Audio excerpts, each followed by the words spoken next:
നമസ്കാരം. കേരളം കണ്ട ഏറ്റവും വലിയ അതിശയങ്ങളിൽ ഒന്നിലേക്ക് സ്വാഗതം. ഒരേ സമയം ADM-നെ മരണത്തിലേക്ക് തള്ളിവിട്ട പ്രതിയായും അതേസമയം ഒരു തുള്ളി അഴിമതി പുരളാത്ത വിശുദ്ധയായും ഒരാൾക്ക് എങ്ങനെ ജീവിക്കാൻ കഴിയും? അതിനുള്ള ഉത്തരമാണ് നമ്മുടെ മുൻ ജില്ലാ പഞ്ചായത്ത് പ്രസിഡന്റ് PP ദിവ്യ. സർക്കാർ ഇപ്പോൾ ഹൈക്കോടതിയിൽ പറഞ്ഞിരിക്കുന്നത് കേട്ടാൽ കണ്ണു തള്ളിപ്പോകും. ദിവ്യക്കെതിരെ വിജിലൻസ് അന്വേഷണം വേണ്ട. എന്താ കാരണം? അവർ ഒരു അഴിമതി നടത്തിയിട്ടില്ലത്രേ. കണ്ണൂരിലെ കാറ്റിലും മണ്ണിലും ദിവ്യയുടെ ബിനാമി ഇടപാടുകൾ ഉണ്ടെന്ന് നാട്ടുകാർ പറയുന്നു. പക്ഷെ നമ്മുടെ സർക്കാരിന് മാത്രം അത് കാണാൻ കണ്ണട വേണം. KSU നേതാവ് ഷമാസ് കൊടുത്ത പരാതിയിൽ പറയുന്നത് കാർട്ടൺ ഇന്ത്യ അലയൻസ് എന്നൊരു ബിനാമി കമ്പനി വഴി ദിവ്യ കോടികൾ വെട്ടിച്ചുവെന്നാണ്. സർക്കാർ കോടതിയിൽ പറയുന്നു, ദിവ്യ അങ്ങനെയൊന്നും ചെയ്യില്ല, ദിവ്യ പാവമാണ്, അവർ കരാറുകളിലൊന്നും ഇടപെട്ടിട്ടില്ല. അതായത് ജില്ലാ പഞ്ചായത്ത് പ്രസിഡന്റായി അവിടെ ഇരുന്നപ്പോൾ ദിവ്യ വെറുതെ പ്രാർത്ഥിച്ചിരിക്കുകയായിരുന്നു എന്ന് നമ്മൾ വിശ്വസിക്കണം. കരാറുകൾ വരുന്നു, പണം പോകുന്നു, ബിനാമികൾ വളരുന്നു. പക്ഷെ ദിവ്യ മാത്രം ഒന്നും അറിയുന്നില്ല. എങ്ങനെയുണ്ട് നമ്മുടെ സർക്കാരിന്റെ ഒരു ന്യായീകരണം? ഇത് കേട്ടാൽ സാക്ഷാൽ ഷെർലക് ഹോംസ് പോലും തൊപ്പി ഊരി തറയിലിടും. ഇവിടെയാണ് ട്വിസ്റ്റ്. ദിവ്യ കുറ്റക്കാരിയല്ല, പക്ഷെ പഞ്ചായത്ത് സെക്രട്ടറി കുറ്റക്കാരനാണ്. എന്തൊരു ലോജിക് അല്ലേ? പ്രസിഡന്റ് അറിയാതെ സെക്രട്ടറിക്ക് മാത്രം അഴിമതി നടത്തിയെന്ന് പറഞ്ഞാൽ അത് വിശ്വസിക്കുവാൻ നമ്മൾ ആഡ് ആന്റണിയാണ്.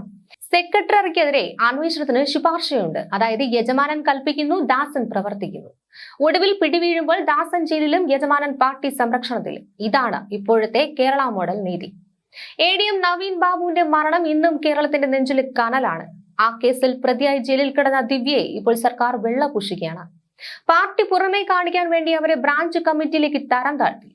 മഹിളാ അസോസിയേഷനിൽ നിന്ന് ഒഴിവാക്കി. പക്ഷേ അകമേ നൽകുന്ന സംരക്ഷണം കണ്ടോ? വിജിലൻസിനെ അടുപ്പിക്കില്ല. ഒരു പാവ മനുഷ്യന്റെ ജീവിതം തകർത്ത ആൾക്ക് വേണ്ടി സർക്കാർ കോടതിയിൽ വക്കീൽ പണിയെടുക്കുകയാണ്. ദിവ്യയ്ക്ക് അഴിമതിയുമായി ബന്ധമില്ല എന്ന് കോടതിയിൽ പറയുന്നവർ നവീൻ ബാബുവിന്റെ കുടുംബത്തോട് എന്ത് മറുപടി പറയും? ജനാധിപത്യമല്ല, ഇത് ദിവ്യാധിപത്യമാണ്. പാർട്ടി പറഞ്ഞാൽ നിയമം വഴിമാറും. വിജിലൻസ് കണ്ണടയ്ക്കും. അഴിമതിയുടെ തെളിവുകൾ തേടി വിജിലൻസ് പോകേണ്ടതില്ല. കാരണം ആ തെളിവുകളൊക്കെ ഇപ്പോൾ അറബിക്കടലിൽ മുക്കിക്കാണും. പ്രിയപ്പെട്ട സർക്കാരെ, നിങ്ങൾ ദിവ്യയെ സംരക്ഷിച്ചോളൂ. പക്ഷെ ഒന്ന് ഓർക്കുക, ജനങ്ങൾ ഇതൊക്കെ കാണുന്നുണ്ട്. ഭരണകൂടം കണ്ണടച്ചാലും കാലത്തിന്റെ കോടതിയിൽ വിധി വരിക തന്നെ ചെയ്യും. നവീൻ ബാബുവിന്റെ കണ്ണുനീരിനും നാടിന്റെ പണത്തിനും നിങ്ങൾ മറുപടി പറയേണ്ടി വരും. വിവിധ കരാറുകളിൽ ദിവ്യ ഇടപെട്ടതിന് തെളിവില്ല എന്നാണ് സർക്കാർ ഹൈക്കോടതി അറിയിച്ചിരിക്കുന്നത്. KSU നേതാവ് മുഹമ്മദ് ഷമാസിന്റെ പരാതിയിലാണ് സർക്കാർ നിലപാട് കോടതി അറിയിച്ചത്.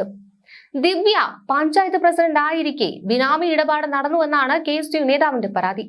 അതേസമയം നടപടിക്രമങ്ങളിലെ വീഴ്ചകളിൽ ഉത്തരവാദി എന്ന് കണ്ടെത്തിയ മുൻ ജില്ലാ പഞ്ചായത്ത് സെക്രട്ടറിക്കെതിരെ അന്വേഷണത്തിന് സർക്കാർ ശുപാർശ ചെയ്തു. ADM നവീൻ ബാബുവിന്റെ ആത്മഹത്യയുമായി ബന്ധപ്പെട്ട കേസിലെ ഏക പ്രതിയാണ് ദിവ്യ. ജനാധിപത്യ മഹിളാ അസോസിയേഷൻ സംസ്ഥാന നേതൃത്വത്തിൽ നിന്ന് ദിവ്യയെ അടുത്തിടെയാണ് ഒഴിവാക്കിയത്.